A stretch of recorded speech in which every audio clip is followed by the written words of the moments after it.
Awesome job, Blue. Little technical difficulty, no worries. So, unfortunately, our lead animator can't be here with us, or this morning, I guess. So you're gonna have to bear with me trying to get through talking about our animations. So I'll try to make it exciting for you. But before I get started on that, are you guys excited about this stuff? Like, is Pandora? Okay. What about, how about you guys? How excited are you? Nice. What about you guys? Nice. And you guys? Awesome. Thank you so much, because we're stoked, and we've been working really flipping hard to make this stuff kick ass, and I think so far we've seen some pretty cool stuff. And sorry about the character video. Clearly, we're not the only ones who were drinking last night, and everyone's a little hungover this morning. So let's talk about animations. So our animation team, we have 8 animators and 1 effects animator, which means that these guys are responsible for creating over 800 animations per expansion, which is a daunting number because animation is a lot of hard work. So one of the things we try to do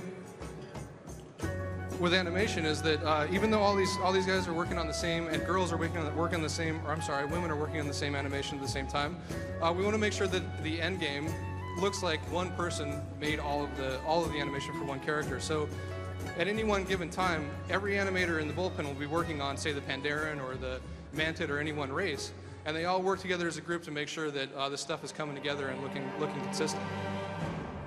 This is a little bit of a movement animation, and we wanted to break it out and kind of show you guys against a white screen what we've done recently to kind of upgrade our character animation system. We have an awesome rigger. Alexis Mead has done a fantastic job making these guys come to life. Blue talked a little bit about that. Here you can see how it all came out. One of the new things that we're really excited about is squash and stretch, as well as almost 10 times the number of bones in the face that we previously had in older character models. So what that allows us to do is get the expressions that you'll probably see if you're in his face as he's jumping around. And also, if you watch his belly when he's running around doing this stuff, you can see that jiggle. We weren't previously able to do that, and it's opened up a whole new realm of stuff we can accomplish with animation. And he's bored with what I'm saying, so he's going to meditate.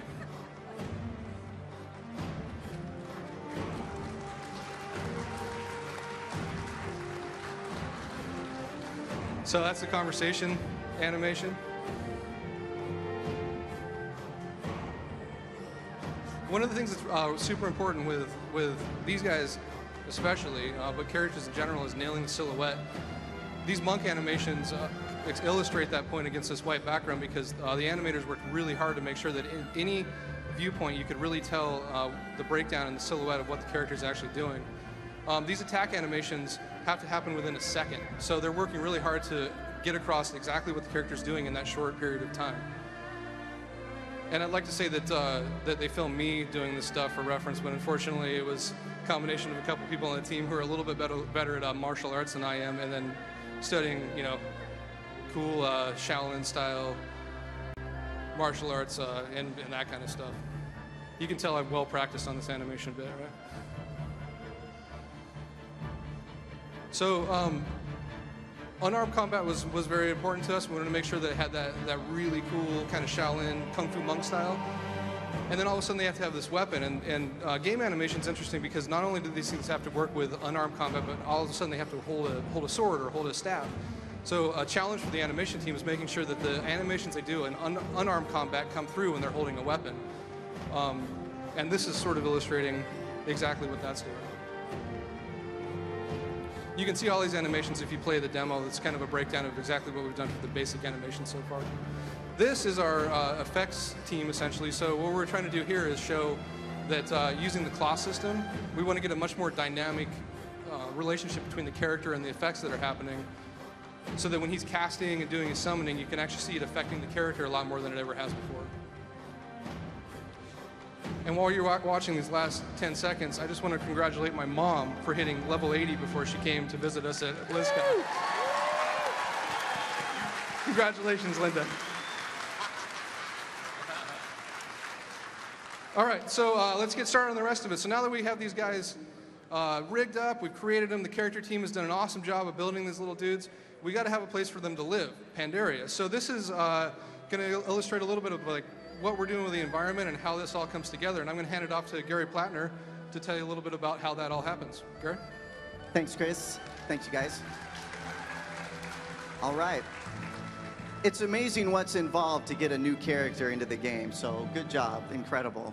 So let's start talking about all the new content that we've been working on that all of you are going to be playing very soon, hopefully. Definitely. Very hopefully. All right, that looks cool. Okay, like I said, my name is Gary Plattner. I'm the lead environment artist on World of Warcraft. I'm here. And I'm Marco Kugler. I'm the engine team lead. Thank you, Marco. Together, we are going to talk about what it takes to put together a world for the World of Warcraft. All right, we were very excited to do this content. Like Chris said earlier, we had wanted to do pandas a long time ago, and China and Asia offer so much and so many resources. We weren't really sure exactly where we wanted to go, so the first thing we do is just to start to put stuff on paper so we can figure out the direction we want to go. We knew we wanted a giant turtle, we knew we wanted a whole new panda zone, but until we start getting the things on paper, our team really isn't sure like where exactly we're going to go. So we'll start to make these concepts. Some of these are marks. So we'll start to make these concepts. These concept pieces are super important. They're going to give us a color palette.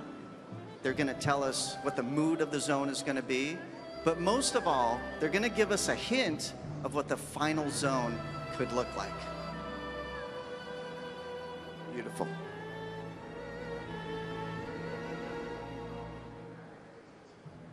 Nice.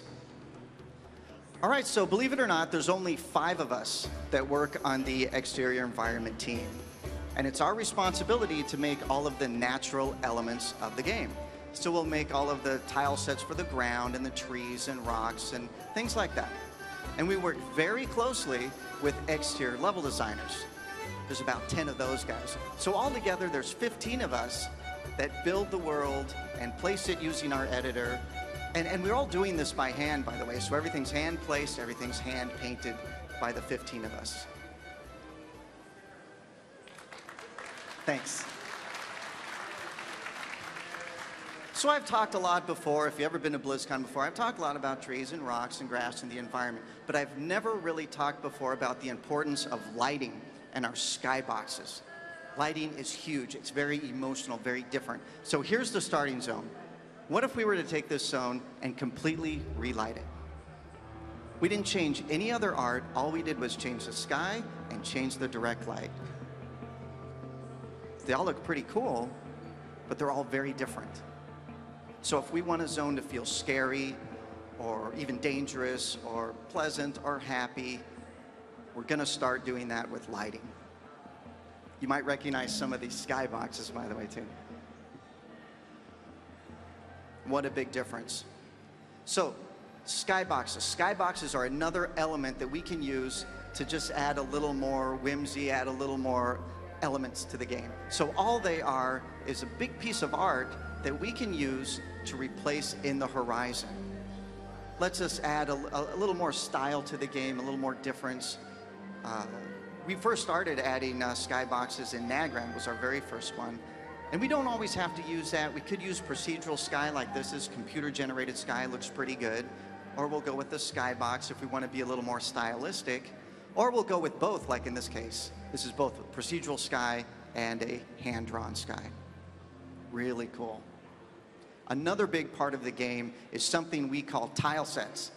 All these are little textures that we can use to paint on the ground to create the game. There's been a lot of technical advancements in tile sets for this expansion.